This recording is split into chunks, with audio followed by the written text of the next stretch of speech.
Right, so here's day 3 of my e-learning diary, and I've just done the online module for the music model, and that's uncertainty tolerance. And it was quite interesting actually. I did the questionnaire, bridgeconsultants.info, and I came out as having a very high tolerance for uncertainty.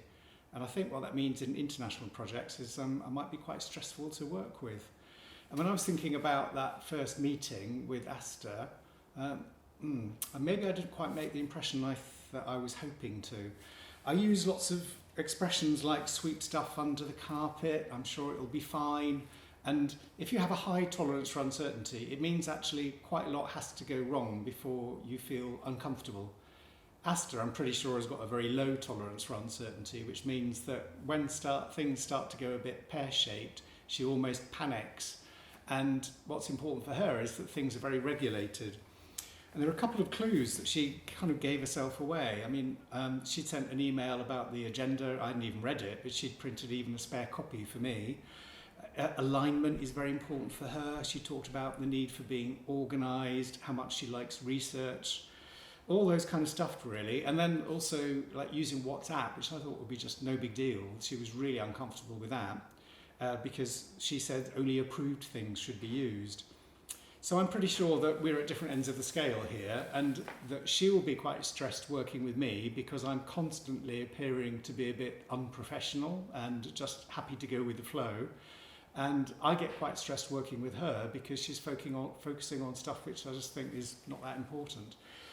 However, I think, because we talked about design thinking, and that will probably allow her to do her research in great detail, and for me to be able to be creative enough to navigate our way through the project. But definitely next time we get together, we need to talk about this and to see how we're going to resolve it. Because fundamentally, if we're going to deliver an excellent project, both of us have to work out what 100% means, what good enough is for the client. I've got a feeling that my 100% is more like her 80%, and her 100% is just too slow and too good and too perfect, and the world changes anyway. So yeah, watch this space. I'll keep you updated. Cheers. So day 3 of the project now, an entry to my video journal. I did an online module about the music model from the bridge.info, and I was looking at the first dimension, which is matrix of relationships. And I think this is very interesting. On my profile that I did on their website, I come out as very task orientated. So I put the task first.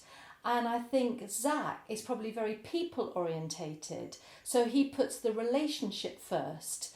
And what he was explaining on there is it doesn't really matter where you start, but we started in completely different places. So for him, it was important to develop a relationship with me.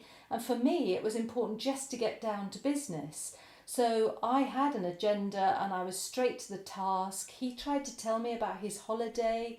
He tried to ask me about my background. I didn't really think it was relevant, so I only told him that my background was in finance and business. And I see now he was just trying to do some small talk to create a relationship for our way of working together.